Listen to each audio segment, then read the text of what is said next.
Thank you very much, Lee. You've been there from the beginning with us, Lee, and we appreciate it. Nobody can sing that song like Lee Greenwood. Thank you very much, Lee, very much for being here. And his voice has not changed, you know? It's pretty amazing. And a special thank you to Erika, because today, America is a nation in grief, a nation in shock, and a nation in mourning. Less than 2 weeks ago, our country was robbed of one of the brightest lights of our times, a giant of his generation, and above all, a devoted husband, father, son, Christian, and patriot. Charles James Kirk was heinously murdered by a radicalized, cold-blooded monster for speaking the truth that was in his heart. He was violently killed because he spoke for freedom and justice, for God, country, for reason, and for common sense. He was assassinated because he lived bravely, he led boldly, and he argued brilliantly without apology. He did what was right for our nation. And so on that terrible day, September 10th, 2025, our greatest evangelist for American liberty became immortal. He's a martyr now for American freedom. I know I speak for everyone here today when I say that none of us will ever forget Charlie Kirk, and neither now will history.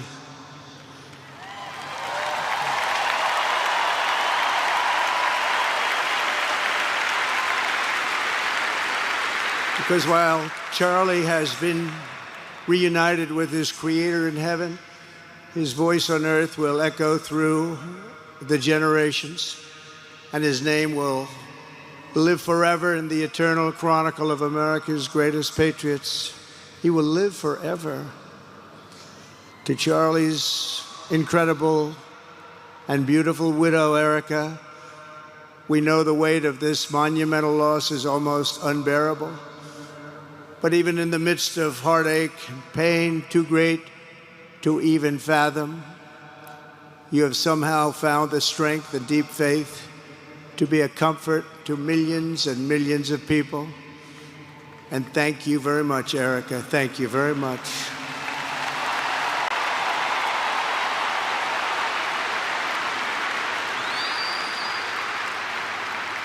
Today, an entire nation wraps its loving arms around you and your beautiful children.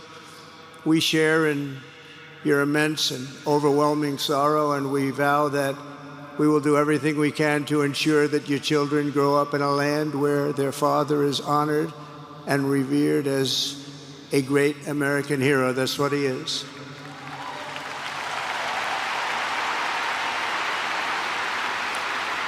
To Charlie's parents who lost their beloved son, and to the entire Kirk family, we know that no words can ever be enough to fill the void he leaves behind.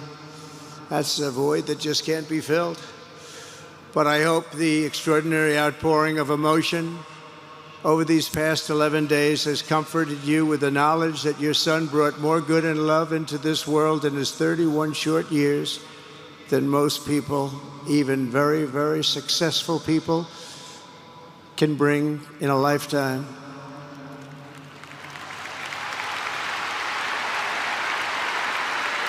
Charlie Kirk loved America with everything he had, and as we can see so clearly today, America loved Charlie Kirk.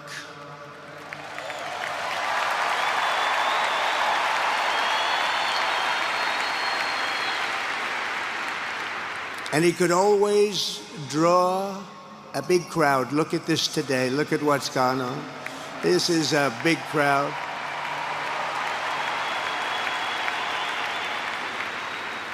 Here today we have the Vice President of the United States, J.D. Vance.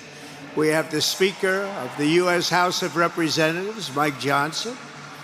We have countless members of the United States Senate, and I'm sorry I'm not going to introduce you, but I'll be up here. They're all over the place. And likewise, the House of Representatives, they're all over this big stadium. This is not an arena, this is a stadium. Our great cabinet and this stadium packed with rafters of people, not to mention the one across the street that also has tens of thousands of people. And they're watching us on screen right now.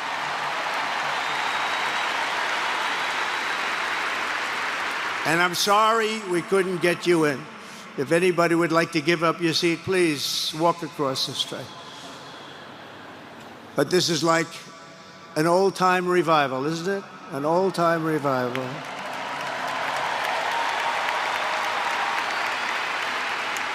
For millions of Americans, especially young people, it is agonizing and unthinkable to say goodbye to a patriot whose heart still had so much to give. It's so much. Raised in the suburbs of Chicago, Charlie was filled with a patriotic spirit from his youth, and he was an all-American in everything he did. And one of the last things he said to me is, "Please, sir, save Chicago." We're going to do that. We're going to save Chicago from horrible crime.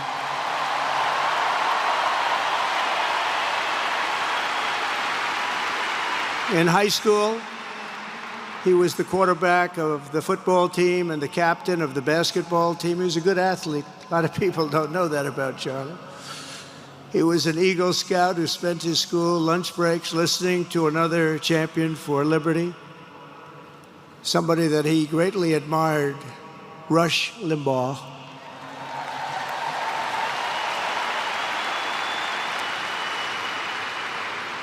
But what was even more important to Charlie than politics and service was the choice he made in the 5th grade, which he called the most important decision of his life, to become a Christian and a follower of his Savior, Jesus Christ.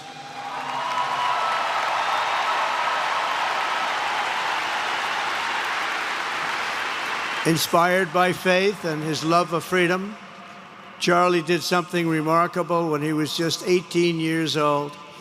On the advice of a mentor who told him to put off going to college because he was doing so well, he devoted his life to converting young people to the conservative cause. How did he do? Take a look. How did he do?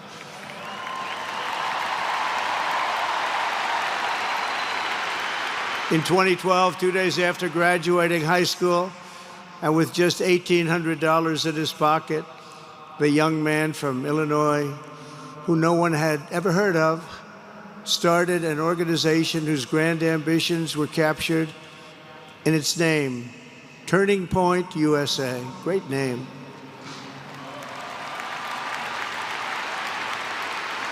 And I have a feeling it's going to be bigger and better than ever before. Does that make sense? It's going to be bigger and better than ever before. Look at what's happening. 12 years ago, Charlie walked onto his first college campus, the very liberal University of Wisconsin at Madison. He set up a card table and put up a sign with 3 words: "Big government sucks." Can you believe that? That's Charlie. That day, Charlie talked to every student who approached him, most of whom were probably quite a bit older than he was. Finally, after many hours, he found the first ever Turning Point chapter leader. His first year out of high school, Charlie traveled 300 days raising money and taking his message to campuses all over the country. He lived out of his parents' basement, and they actually loved having him there. They loved Charlie. Everybody loved Charlie. And on the couches of friends and supporters, he lived off couches for 2 years, 3 years, then life started getting a little bit different, but he was always the same. For 5 years, he refused to take a paycheck, but day after day, he worked from 5 a.m. in the morning till 11 p.m. in the evening, always. His staff remembers that he wore Walmart jeans and T-shirts from the Goodwill store. Remember the Goodwill store? It wasn't easy, but Charlie wasn't in it for money at all, never has been. Money was never his thing. He was always in it for the mission. As he liked to say even back then, we have a country to save. Just what he did. He'd call me all the time, sir, we have a country to save. I said, Charlie, thanks very much for telling me that. I appreciate it.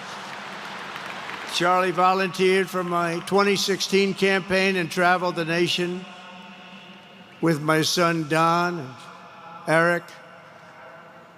I got to know him very well and saw immediately that Charlie was actually a master builder of people. It was Charlie who first started organizing young black conservatives hungry for support and leadership. It was Charlie who stood up for persecuted Christians and Jews on college campuses. It was Charlie who helped bring online censorship, free speech, and cancel culture to the fore of our political debate. He was right up there with me. It was Charlie who helped unite MAGA, and you know what M-A-H-A is? That's right, Make America Healthy Again. And tomorrow we're going to have one of the biggest announcements, really medically, I think, in the history of our country. We're going to be doing it with Bobby and Oz and all of the professionals. I think you're going to find it to be amazing.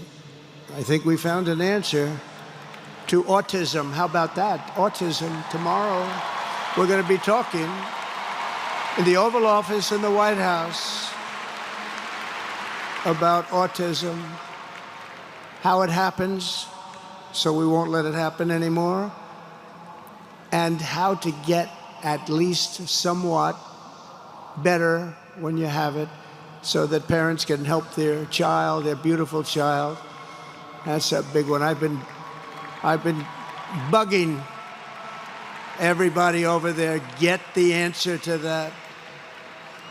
You know, 20 years ago, 1 in 10,000 were born with autism.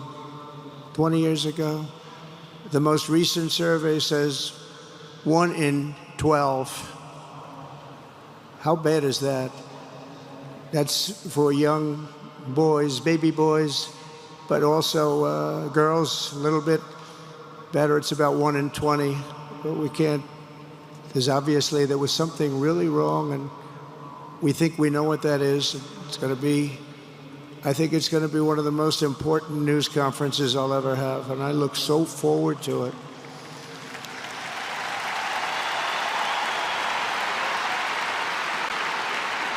And you know who else looked forward to it? Because he knew. I tell him a little bit about what was going on. It was Charlie. He would have been front row center, believe me. We'll be missing him tomorrow. It was such a big deal for him, too. He brought together Donald Trump, Bobby Kennedy, right here in the great state of Arizona 1 year ago. Remember that? What a night, what a day that was. And it was Charlie who was among the first to speak to me about a man from Ohio by the name of J.D. Vance. Have you ever heard of him? He's doing a good job.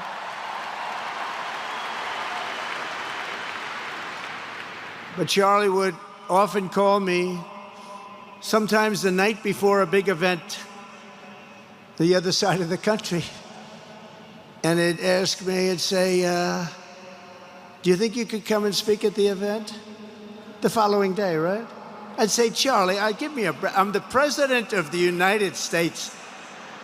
You want me to travel 4 hours by plane? And you know, sometimes I did it. He was a very good guy. He was a very convincing guy.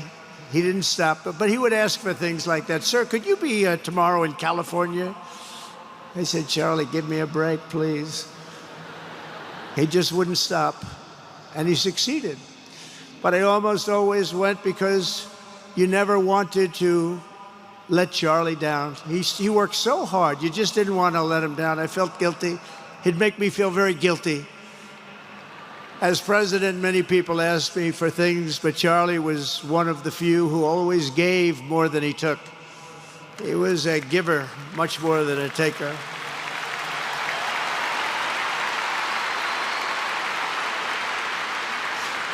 And no matter how big Charlie became, no one was too small for him to notice. He was good to everybody. Didn't matter. Several years ago, a fourth grader asked Charlie to appear on his podcast, which was probably only watched by the parents of that fourth grader. And Charlie, who was actually pretty hot at the time, to be honest, he agreed, and the boy asked for advice. Charlie replied, the left. I call it the radical left. I call it sometimes the radical left lunatics. But Charlie didn't say that. He called it the left. He was probably right, but I can't help it. I can't help it. So he said the left, radical left lunatics, may have all the money in the world, but they can never outwork me. I will wake up as early as I need to about himself. I will stay up as late as I need to, and I will never stop fighting for our country. And he did this until his dying breath. That's what he was doing. That's what he was doing. Think of it. Wow. What a horrible moment. I was in the Oval Office when I heard they came in, and it was like a surreal experience, a terrible, terrible. I had some very big people in the Oval Office, and I was in the midst of a very important conversation for our country, big people, the biggest. And I said, you have to leave now. When they told me that, they told me in front of a group of very powerful people. I said, you have to leave now, right now, please. Right now. You have to leave, go. By his own determination and skill, Charlie Kirk built Turning Point from his humble beginnings, the beginnings that nobody believed could ever end up something like this, into a great movement and a juggernaut of American politics. And you know, we have a massive stadium loaded up with people, but he got tremendous crowds before he had this kind of horrible news and before we had to hear what happened so terribly. He delivered more than 250 speeches a year at over 200 colleges and universities, and that was at a time when it was not really vogue to go to colleges and universities if you were a conservative. It really took great courage. And we used to talk, and I said, you know, I think they're much more conservative than we know, and he agreed, but it just wasn't something that was happening because the radical left would do very bad things, very dangerous things. But Charlie set up chapters on 2,200 campuses and spoke at more than 1,000 churches. He launched a podcast and radio show that grew to an audience of 1 million Americans a day, one of the bigger shows on radio. And Charlie didn't just bring young people into the movement. All of a sudden, it started to grow by leaps and bounds. By 2024, we won more young people than any Republican candidate in the history of our country, including, for the first time, a majority of males under 30. Can you believe it? Remember when Republican presidential candidates would get 4%? No, we did unbelievably with young people. And he was a big, big factor. Unbelievable. But he made me work for it. Sir, you have to make a speech here, you have to make a speech there. But we did it, and we won, and our country is doing unbelievably well now. We had a country that was dead 1 year ago, and now we have the hottest country anywhere in the world. And Charlie helped us make it that. One of the great people. But through it all, the core of Charlie's message and his basic method never changed. It never really changed. He stayed the same person also. At every campus event, Charlie asked the people who disagreed with him to come forward, and instead of silencing them, he handed them a microphone and let them speak. And he'd convinced so many of them. It was a pretty amazing thing to watch, actually. Shortly before Charlie arrived on campus, the day he was assassinated, a staff member texted him that there were many critics and students who were opposed to his views and rather strenuously in the crowd. And that actually made him feel good because he wanted to convince them. He understood. He really did. He understood what was right. And he was right about that. A lot of it was based on common sense, by the way. Charlie wrote back to the staff member saying, I'm not here to fight them. I want to know them and love them, and I want to reach them and try and lead them into a great way of life in our country. In that private moment on his dying day, we find everything we need to know about who Charlie Kirk truly was. He was a missionary with a noble spirit and a great, great purpose. He did not hate his opponents. He wanted the best for them. That's where I disagreed with Charlie. I hate my opponent, and I don't want the best for them. I'm sorry. I am sorry, Erika. But now Erika can talk to me and the whole group, and maybe they can convince me that that's not right, but I can't stand my opponent. Charlie's angry. Looking down, he's angry at me now. He wasn't interested in demonizing anyone. He was interested in persuading everyone to the ideas and principles he believed were good, right, and true.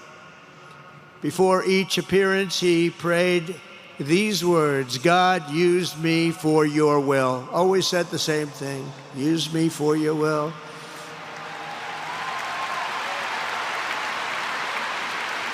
And that is exactly what God did. When you think, that's exactly what he did. The more success Charlie had, and he was getting more and more successful, the more dangerous his mission became. On campuses all over the country, his quest for open dialogue was met with menacing hate. There were bomb threats, pulled fire alarms, and countless rage-filled radicals who tried to shout him down. It was nasty.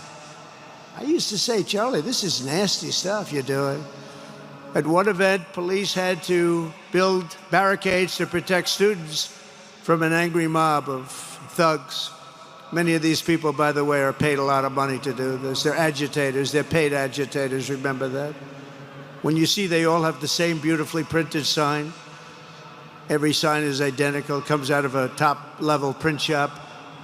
That's not the signs that are made in somebody's basement. Those are paid for by very bad people, and hopefully we're going to be finding out through the DOJ who those people are.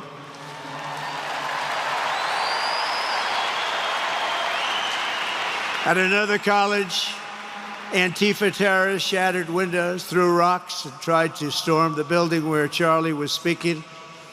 It was a really bad one. Often dozens of police officers were needed to prevent left-wing violence. And the violence comes largely from the left. You don't hear that from too many people, do you? And virtually every day for years before he was murdered, Charlie received these horrible death threats. People don't know. I used to talk to him about it. He said, I got some threats. He always felt that when they actually made the threat, they were not the ones to worry about. The ones to worry about were the ones that don't make the threats. And I think you know what I mean. He knew the risk, but he and I shared a certain motto: never back down and never, ever surrender. Just don't surrender, never back down. He believed in it so strongly. So strongly. And he's right. He's totally right. The radicals and their allies in the media, sometimes referred to, as my son said, the fake news media, tried to silence Charlie for a simple reason: because he was winning, and he was winning big. He was taking over college campuses, colleges that had, in theory, only very liberal, or as they like to say, progressive. I call them liberal, but they like to call themselves, because such a beautiful word, progressive. They're the opposite of progressive, if you think about it. But they were really nasty, and he would go into these colleges. All of a sudden, within 2 years, 3 years, they turned into bastions of conservatism. It was really quite amazing to see. They lied about him because they did not want you to listen to him or to learn from him, because what he was talking about and even preaching made so much sense. Everywhere he went, he won the debates, he won the hearts, he won the minds, and yes, he won the elections for people. He helped us, he helped other people. We won the biggest election in the history of our country, I believe.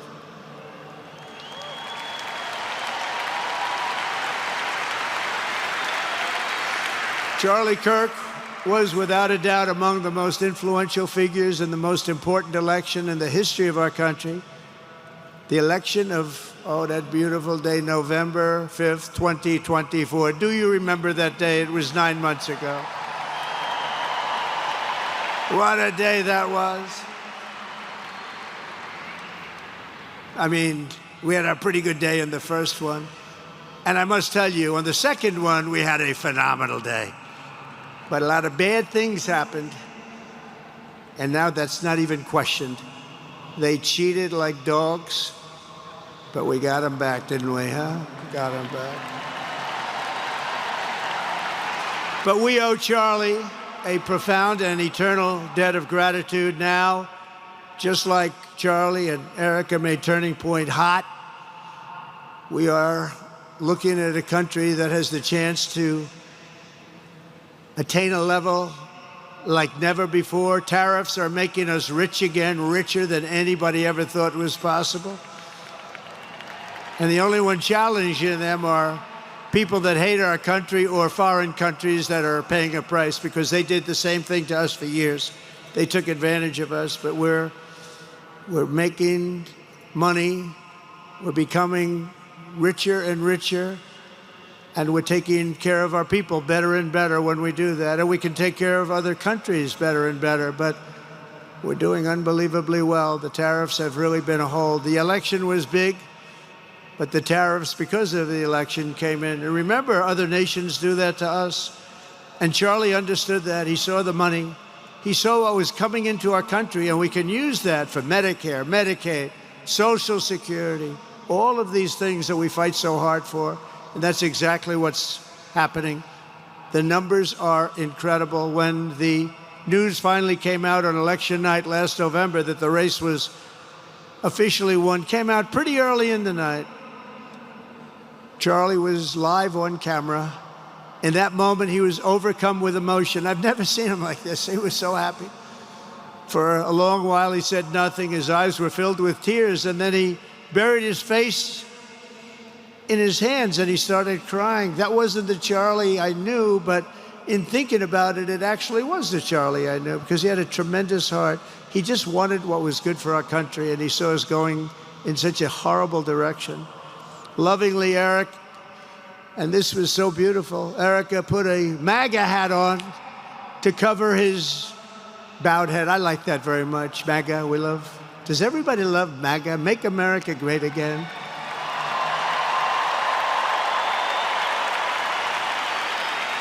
When Joe Biden used to get up, remember the speeches? We will stop MAGA. We will stop MAGA. You know, he could barely get the words out. We will stop. I said, can somebody inform him the MAGA means Make America Great Again? How do you say you're going to stop it? And Charlie understood that. When Charlie finally looked up and spoke, he smiled through the watery eyes and simply said, I am humbled by God's grace. That was his statement that night. I was watching him. I was very impressed, actually. It showed he had a big heart. Every single American should take a long, hard look at the twisted soul and dark spirit of anyone who would want to kill a young man as good as Charlie. To kill anybody, but to kill a man like this, he didn't deserve this. He didn't deserve this. Our country didn't deserve this. And anyone who would make excuses for it are just out of their mind. Charlie's murder was not just an attack on one man or one movement. It was an attack on our entire nation. That was a horrible attack on the United States of America. It was an assault on our most sacred liberties and God-given rights. The gun was pointed at him, but the bullet was aimed at all of us. That bullet was aimed at every one of us. Indeed, Charlie was killed for expressing the very ideas that virtually everyone in this arena and most other places throughout our country deeply believed in. But the assassin failed in his quest because Charlie's message has not been silenced. It now is bigger and better and stronger than ever before, and it's not even close. And it's rare that such a thing happens, but Charlie is bigger today than he was, think about it, just 2 weeks ago. He's bigger today than he was 2 weeks ago. Now, that may not help his friends and loved ones, of which there are so many. It may not help Erika and those beautiful children who have to suffer so horribly through this moment, but they know it's true. He's bigger now than ever before, and he's eternal. He's eternal. And I just want to say we love him. And he's looking down at us right now, and he's saying, wow, that's a great crowd. He's saying, that's a great crowd.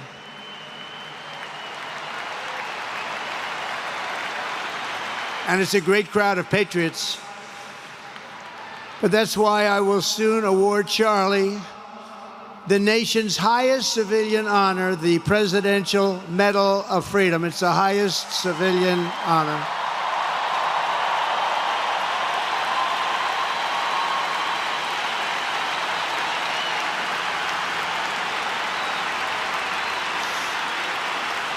And we will do the ceremony at our beautiful White House in a very safe Washington, D.C., a place that Charlie truly revered. You know, we stopped the crime in Washington, took 12 days. Now you can go to restaurants, you can walk down the middle of the street with your wife. You can have your wife walk alone down the middle of the street. She's going to be in good shape. What a difference. What a difference good management really makes. But it's, I'm so proud of that Washington, D.C. You know, it's one of the worst in the nation, in the world. And now it's considered a very safe city. And it's also, I passed it yesterday, I went through it, and the lawns are good. It's like a different place. It's like the tents are gone, the threats are gone, the gangs aren't there. We got rid of, you know, we took out 1,500 career criminals, 1,500. If you have 3 career criminals, that can make a big difference. But I'm so proud of Washington, D.C., and now we're going into Memphis, and we'll get that one straightened out fast. And then we're going into some others, but we're going to go to Chicago, and we're going to have Charlie very much in mind when we go into Chicago, and we'll get that one straightened out. You have an incompetent governor who he thinks it's okay when 11 people get murdered over the weekend. He thinks you don't have any crime when 11 people get murdered and 28 people get shot. He says he's got crime. No, they don't have it under control, but we'll have it under control very quickly. So we're going to be doing that. And Charlie loved what we were doing. He was so proud of what happened. He was there to see it. He's so proud of what happened in Washington, D.C. As you know, the depraved assassin who planned and executed Charlie's killing has been arrested and charged with capital murder. God willing, he will receive the full and ultimate punishment for his horrific crime. It's a terrible thing. Because you can't let that happen. You can't let that happen. Can't let it happen to a country. The Department of Justice is also investigating networks of radical left maniacs who fund, organize, fuel, and perpetrate political violence. And we think we know who many of them are. But law enforcement can only be the beginning of our response to Charlie's murder. Over the last 11 days, we have heard stories of commentators, influencers, and others in our society who greeted his assassination with sick approval, excuses, or even jubilation. You've heard that. So have I. Couldn't believe it.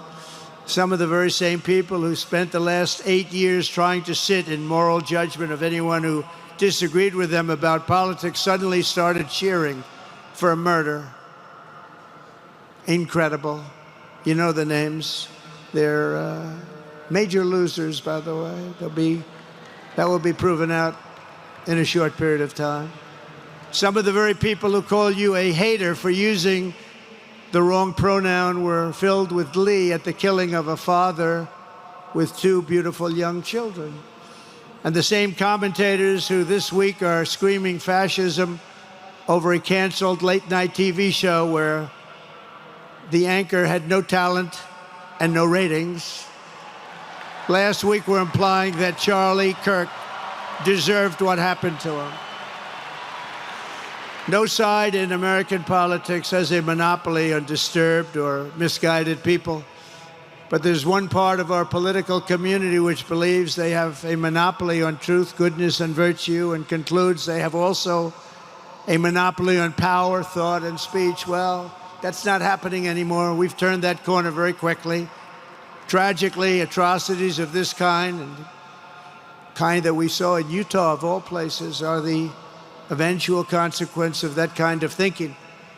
If speech is violence, then some are bound to conclude that violence is justified to stop speech.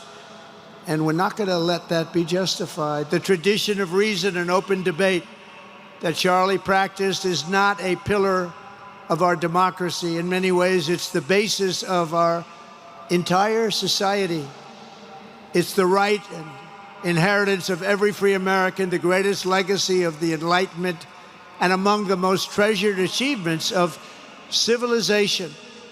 We will defend it at all costs, and we will carry forward the torch of liberty that Charlie Kirk held so proud and so high. He was so proud, and he did hold that torch high. We will never, ever let it fail.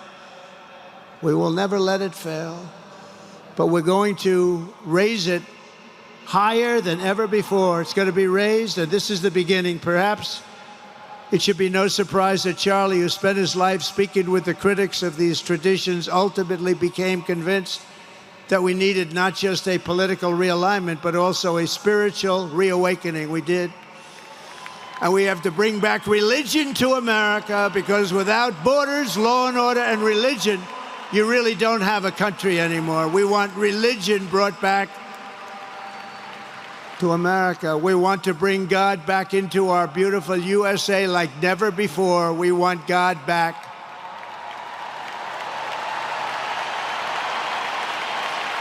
Charlie would have been so pleased to hear his friends and colleagues today giving testimony and giving glory to God. Within minutes of the gunshot in Utah, millions of Americans, young and old, heard the news and dropped to their knees and started praying. Even many who rarely prayed asked God for a miracle. Please, God, save Charlie. But although Charlie's time with us on earth has ended, those prayers for a miracle have already been answered. Look at what's happening. Look at what's happening. In the days since Charlie's death, we have seen how his legacy has touched so many millions around the world. In Calgary, Canada, thousands gathered at City Hall to sing the American national anthem and raise up posters with the name Charlie Kirk. In Seoul, South Korea, crowds gathered to wave American flags and shout, "We are for Charlie Kirk." His memory has been honored in the streets of Berlin, Warsaw, Vienna, Sydney, Madrid, London, Tel Aviv, and all over the world. So beautiful to watch. A man as far away as rural Australia texted a pastor, "I'm going to come to church tomorrow for the first time ever." The pastor asked, "Why is that?" The man replied, "Because of Charlie Kirk." Can you imagine? The lesson of Charlie's life is that you should never underestimate what one person can do with a good heart, a righteous cause, a cheerful spirit, and the will to fight, fight, fight. Have to fight. We're saving our country. And Charlie's a big factor, such a big factor. Charlie Kirk started with only an idea to change minds on college campuses, and instead he ended up with a far greater achievement, changing history. He changed history. Today, Charlie Kirk rests in glory in heaven for all eternity. He has gone from speaking on campuses in Wisconsin to kneeling at the throne of God, where he is right now.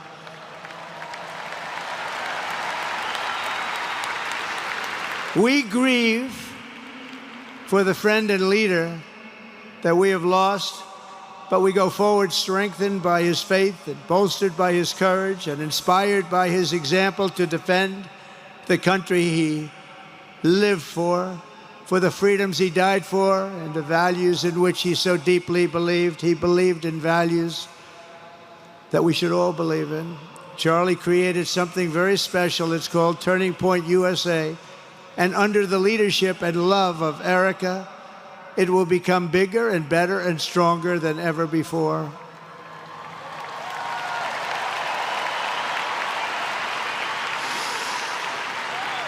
So, Charlie, we all want to thank you. We want to say a very loud God bless you, Charlie. God bless you for what you've done is incredible. And God bless Erika and the children. God bless the United States of America. And could I ask Erika, please come out. Erika, please come out. Thank you.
Thank you very much, everybody.